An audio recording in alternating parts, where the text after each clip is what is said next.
Reported today in The Verge. 4 reasons social networks gave us to be thankful this year. The interface. It's Thanksgiving here in the United States, and you know what that means, coasting into the holiday weekend on a corny hack premise that we ought to be able to wrap up by lunchtime.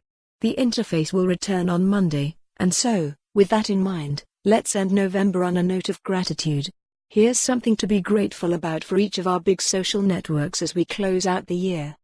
Facebook is making rapid progress on the development of its oversight board, an independent group that will serve as a kind of Supreme Court for moderation decisions.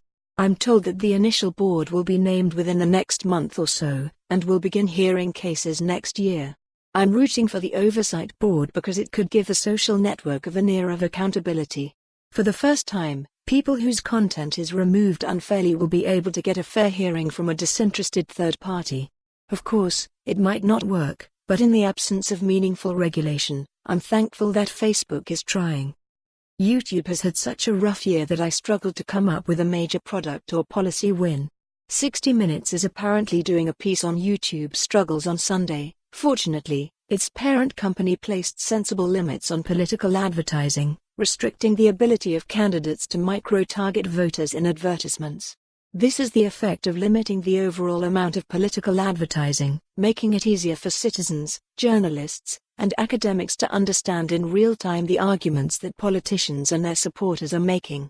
It will also likely encourage politicians to aim their messages at broader sections of the electorate, so as to maximize the reach and impact of their messaging. It's one of the very few things platforms have done this year that might reverse one of the trends that worries me the most, accelerating political polarization here and around the world. That's one of the reasons I predict Facebook will adopt similar restrictions in the next year.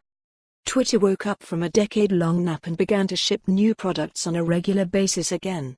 Your favorites of these may vary from mine, but there really are a bunch to choose from.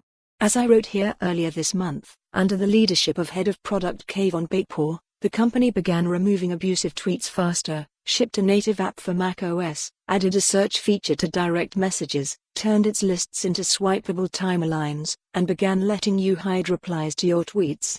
And that's just what the company has shipped since September. I've also been enjoying the new ability to follow topics, which has been great for following niche interests. It's hard to see this as anything other than progress, and here's to much more. For more on this story, visit the news article link.